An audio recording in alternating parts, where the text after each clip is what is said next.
Capítulo 34. Depois de analisarem o meu caso mais profundamente, a cirurgia foi marcada e eu fiquei extremamente ansiosa só de pensar nela. Quando o dia finalmente chegou, foi como se eu tivesse sido engolida por uma neblina. Só me lembro de minutos antes do procedimento que, para minha sorte, correu perfeitamente bem. Segundo a equipe médica, iria me recuperar gradativamente e em breve conseguiria andar de novo. Era o que eu sinceramente esperava. No período após a cirurgia, recebi as visitas habituais e telefonemas preocupados de André, que prometia vir me visitar assim que tivesse uma folga. Não voltei a ver Ricardo e aquilo foi realmente uma surpresa. Arielle era quem fazia as visitas de rotina e estava agindo de uma maneira muito estranha, desde que eu tinha conversado com Ricardo. Esperava que não tivesse lhe causado problemas, pois pela forma como ele saiu, tinha quase certeza de que iria tirar satisfações com ela. Você está bem, Arya?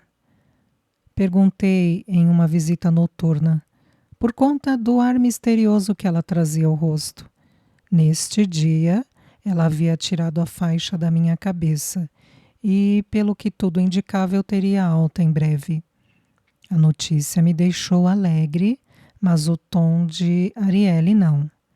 Sou eu quem devo perguntar isso, não é? Não se preocupe comigo, eu estou bem. Eu poderia estar ficando um tanto paranoica, mas por algum motivo parecia que todos estavam mentindo para mim. Então, o dia de ir para casa chegou e mamãe e Lisandro foram me buscar. Parecia que todos já sabiam de nosso envolvimento. Eu estava contente por não me julgarem uma vez mais. No caminho de volta para Borborema, após muito tempo sem poder olhar para algo tão vivo e bonito, admirei cada pedacinho de terra com um brilho no olhar. Realmente iria sentir falta de tudo aquilo quando retornasse para a capital. Ricardo não voltou a me visitar antes da partida, o que me levou a crer que estava muito irritado comigo, e a missão de me dar alta foi incumbida a Arielle, é claro. Eu ainda a veria muitas vezes, já que precisava me consultar periodicamente para que eles pudessem constatar se a cirurgia realmente havia dado certo e se dependesse de Henrique, a doutora entraria para a família. Finalmente havia criado coragem e a convidado para jantar, meio sem graça. Ela perguntou-me o que eu achava da situação. E eu não escondi o quanto ficava satisfeita com tal envolvimento. Esperava sinceramente que eles ficassem juntos, pois me sentia tão completa com Lisandro ao meu lado, que gostaria que todos pudessem sentir o mesmo. Eu havia perdoado sua ausência, pois ele compensou-a sendo a pessoa mais atenciosa do mundo nos últimos dias em que estive no hospital e, claro, estava ajudando minha família a passar por um momento delicado. Seu otimismo nos fazia acreditar que éramos capazes e não tinha como não gostar dele por isso. Eu sentia que o famoso amor tinha me invadido outra vez, tirado meu juízo, quebrado as barreiras do meu preconceito e me ajudado a ver o que antes não via. O amor havia me mudado para melhor. E era sem sombras de dúvida um motivo para seguir em frente. Está feliz? Perguntou-me ele quando estacionou o carro em frente ao jardim e me ajudava a descer. Completamente feliz. Todos estavam alegres com meu retorno, pois tinha sido difícil acabar de sair de uma tragédia e entrar em outra. Nossa família estava reunida e com novos ânimos, o que me motivava muito. Diana até mesmo me trouxe um de seus novos inventos culinários para saborear, assim que me instalei em meu quarto. Um queijo temperado com tomates e cheiro verde. Achei-o delicioso. E ela me contou que iriam fazê-lo para vender na feira. Minha irmã realmente estava empenhada na chefia da pequena fábrica de queijos frescos e parecia até mais jovem, tão grande era a sua satisfação com os resultados. Bel, isso tem me ajudado tanto, comentou ela enquanto eu mordiscava o queijo. Acho que até mesmo Guilherme tem notado a diferença. É uma terapia para meu mau humor. Que bom, Diana.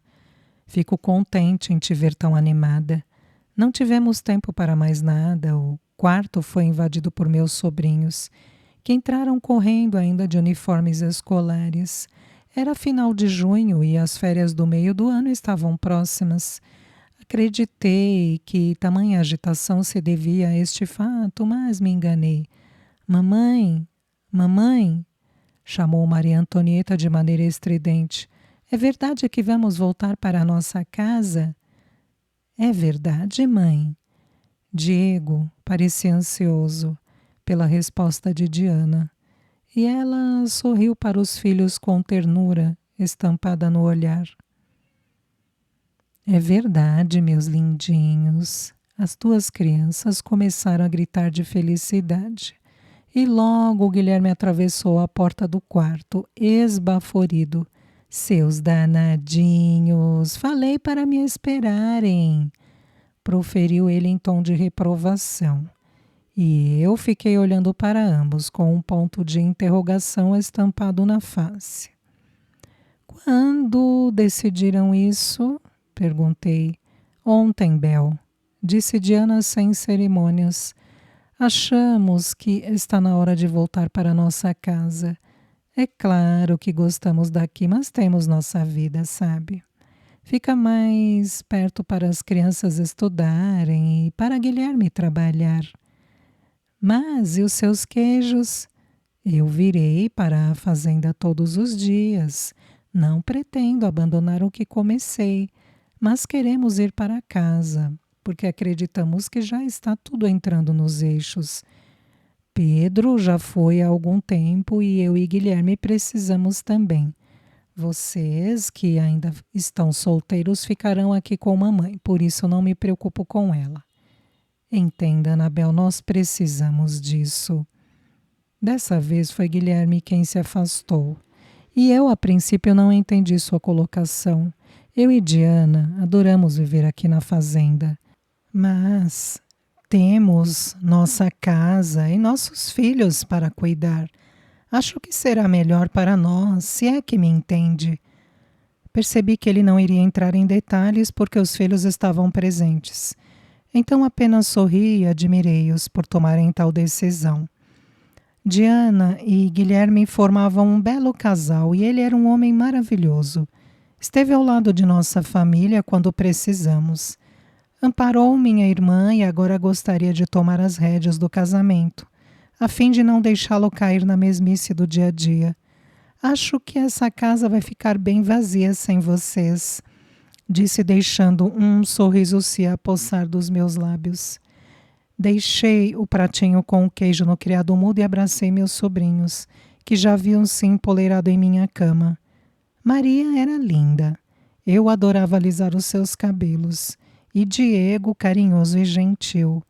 Eu iria realmente sentir falta daqueles dois correndo pela casa. Também sentiria pela ausência de minha irmã e de meu cunhado. Já havia me acostumado com eles.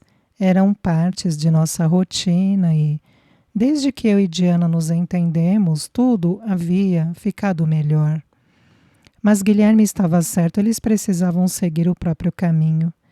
Naquela noite, eles anunciaram a decisão a todos e mamãe ficou bastante triste. Diana tinha feito um jantar especial para nós, sob as intermináveis reclamações de Yaya, que dizia que ela estava invadindo seu espaço. E Lisandro havia vindo jantar conosco. Ele se sentou ao meu lado e pela primeira vez minha família perguntou se nós estávamos realmente juntos. Para mim, a maior surpresa ainda é esses dois, comentou Henrique em tom animado. Quem diria, hein, Sandrão? Eu também estou bastante surpresa, mas contente. Desta vez foi mamãe quem falou, fazendo-me corar. Então, vocês estão oficialmente namorando? Lisandro olhou-me e eu dei um sorriso meio sem graça. Não havíamos feito um pedido formal. Na verdade, ele estava comigo e eu estava feliz por tê-lo ao meu lado, mas nada havia sido oficializado, apesar de que para mim já estava mais do que certo. Bem, Lisandro começou, nós dois acabamos sendo fisgados e, sem que tivéssemos aviso prévio, nos apaixonamos. Senti o meu coração acelerar diante das palavras dele. Porém, com tudo o que aconteceu, não fiz o pedido formalmente, então, Anabel, perante sua família, gostaria de te fazer uma pergunta. Você quer ser minha namorada? Todos começaram a fazer que me fez corar ainda mais, até os meus sobrinhos. Porém, tê-lo ali, ansioso por minha resposta, fez com que eu não hesitasse. Eu quero. Abracei-o no mesmo instante e todos começaram a bater palmas, como se brindassem nossa união. Mamãe era a que mais parecia empolgada para minha surpresa. Quem diria? Vocês são o oposto um do outro. Mas, como dizem por aí, os opostos se atraem. Comentou Guilherme, ainda parecendo muito surpreso com a atitude de Lisandro. Não pude deixar de rir, pois sim, era cômico. No fundo, eu e Lisandro éramos exatamente iguais. Mas pelo que pude ver, nem todos conseguiam perceber isso. Era engraçado aceitar um pedido de namoro diante de minha família. Jamais imaginei que uma cena como essa seria possível, mas era bem real e eu já não me sentia insegura. Yaya, que sob protestos juntou-se a nós, parecia emocionada com a postura do filho. Eu me simpatizava por ela e seu jeito simples de ser. Era uma senhora gentil e com os olhos sonhadores. Até conseguia entender o motivo de ter despertado o desejo de Gregório e de meu pai. Na juventude devia ter sido uma moça linda. Depois do jantar, Diana levou os filhos para a cama. Meus irmãos, mamãe e dona Iguaracê ficaram conversando na sala e Lisandro e eu decidimos ir para o jardim. Ele desceu minha cadeira de roda pela escadaria e me empurrou até a mangueira que ficava nos fundos da casa. Queria ficar a sós com ele, pois fazia tempo que não tínhamos um momento de privacidade. Na verdade, com o acidente e a estadia no hospital, ficamos bastante afastados e eu não queria que isso acontecesse de novo. Eu nem mesmo havia perguntado como foi o término com Ritinha. Não era saudável iniciar uma relação mais séria de tal forma. Além do mais, eu gostaria de lhe contar algumas coisas que tinha concluído durante minha convalescência sem alarmar minha família. Afinal, eram acusações bem sérias. Aqui está bom? Perguntou-me, assim que estacionou a cadeira embaixo da árvore, sentando-se no tronco em que eu desabafei com Marcela naquela manhã chuvosa de abril. Sim, querido, obrigada, respondi. Quero conversar com você sobre algumas coisas que não quero que minha família saiba ainda. Claro, o que foi? Não está se sentindo bem? Apressou-se em perguntar. Não, eu estou ótima, mas tenho algumas perguntas para te fazer. Sério? Tem que ser agora? Ele conseguia me desarmar. Começou a acariciar minha bochecha de um modo tão carinhoso que eu me senti nas nuvens.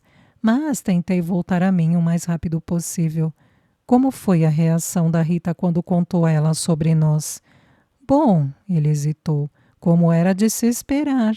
Ela ficou histérica, gritou comigo, tentou me esbofetear e até mesmo confessou que era a testemunha de Ricardo, pois queria que fôssemos muito infelizes, mas no final das contas ela é bem rápida. Como assim? Perguntei curiosa. Está de caso com o João. O quê? A informação me fez rir. Lembrei-me de João conversando com Lisandro sobre os dotes de Ritinha e por isso eu não pude parar de rir. Ele não parecia ser uma má pessoa, mas um tanto depravado para o meu gosto. Pois é, ele sempre a rodeou e agora conseguiu o que tanto queria. Nós dois rimos e então nos olhamos nos olhos.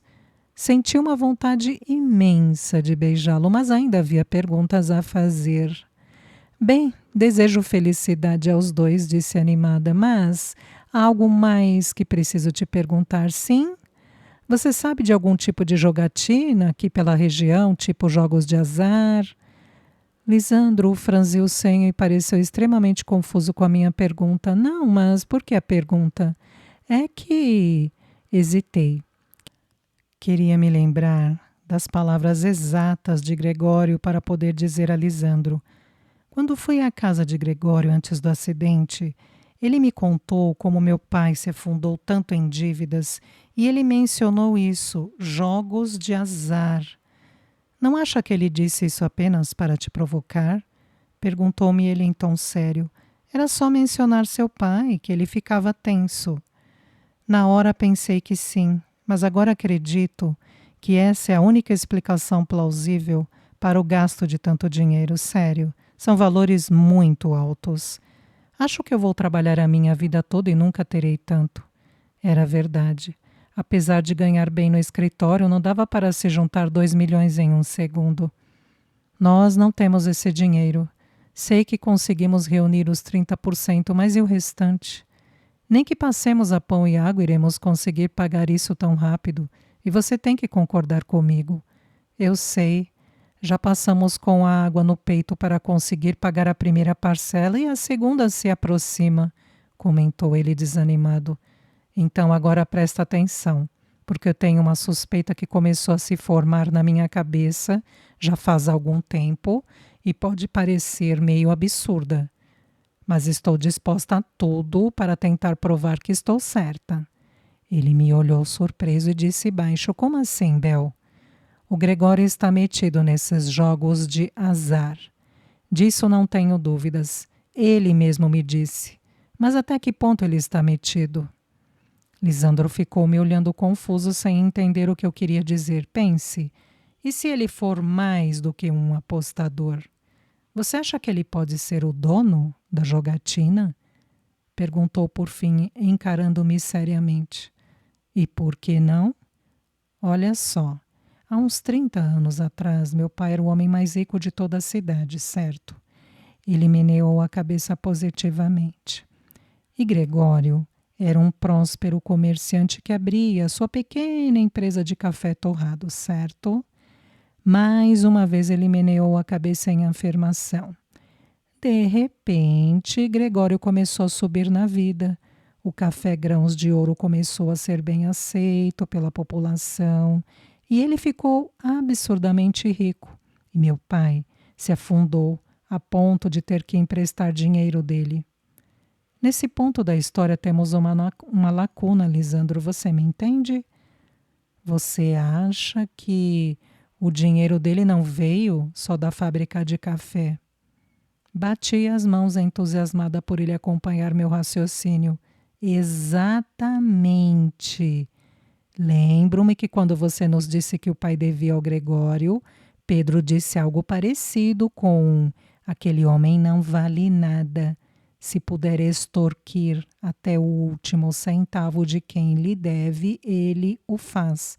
Não foi isso? Ele fez um gesto que interpretei como uma afirmação. Ótimo! Agora ligue os pontos. Gregório, mais jogos ilegais, mais dívidas de apostadores compulsivos igual a riqueza infindável e poder. Ele é como um agiota. Dessa vez, foi ele a anuir a cabeça positivamente. Mas isso é muito perigoso. Com certeza as pessoas que frequentam lugares assim são ricas também. E se perderem muito, podem denunciá-lo à polícia e tirar o corpo da reta. Bingo! Interrompi-o. O rapaz que morreu há algumas semanas atrás era filho de quem mesmo? Marlon Gouveia era filho de Dorival Gouveia, dono da maior fábrica de peças automobilísticas da cidade. Ele parou de falar e me olhou assustado. Você não está pensando que... É exatamente isso que estou pensando, Lisandro. Mas isso é horrível até mesmo para Gregório, exclamou ele surpreso. Sério, Bel, você não tem como provar isso e nós não estamos em um filme do Sherlock Holmes, onde ele arranja pistas até no ar e consegue resolver o caso. Nós não somos detetives, Anjo, e isso é perigoso até de se falar em voz alta. Eu sei, mas tenho quase certeza disso. Minha veia investigativa não falha, Lisandro. Proferi bastante certa do que estava dizendo. Sem falar que Ricardo assistiu a Marlon antes da morte. Fiquei sabendo que ele chegou com vida ao hospital. E segundo Arielle, Ricardo ficou chocado com as últimas palavras do rapaz. E quando eu lhe perguntei sobre isso, ele se exaltou. Ficou nervoso e saiu do quarto bufando. Isso não quer dizer nada, Bel. Aquele lá é doido de pedra desde sempre, redarguiu Lisandro, parecendo incomodado ao me ver mencionar Ricardo. Não é hora para implicâncias, Lisandro. Pensa só. Se eu conseguir provar toda essa minha teoria, podemos desmascarar aquele velho safado e não iremos precisar pagar mais nenhum centavo a ele. Lisandro engoliu em seco. Não parecia certo de minhas palavras. Sei que parece egoísta da minha parte, mas eu tenho certeza de que Gregório tem culpa no cartório e alguém precisa fazer alguma coisa, pois a polícia daqui é devagar demais. Li no jornal que já querem arquivar o caso da morte misteriosa de Marlon, por falta de pistas. Nós precisamos fazer alguma coisa. Espera, nós? Perguntou-me parecendo vexado. Sim, nós. Afinal, eu conto com sua ajuda nessa investigação.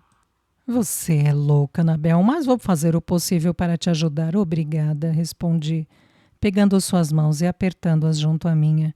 Mas por onde começamos? Porque você sabe que há chances de estarmos completamente equivocados, não é? Dentro de casa. Vamos revirar as coisas do meu pai atrás de algo que comprova estas jogatinas. Afinal, ele guardava coisas do arco da velha. Também precisamos descobrir se realmente são atuais. E mesmo procurar algumas pessoas que tenham devido dinheiro a Gregório para interrogá-las. Eu sei que há a possibilidade de estarmos errados, mas não vou parar até provar a mim mesma que estou equivocada. Ai, meu Deus, olha onde eu fui me meter. Lisandro se levantou e passou as mãos no rosto. Isso é perigoso demais. Mas estou com você, maluquinha.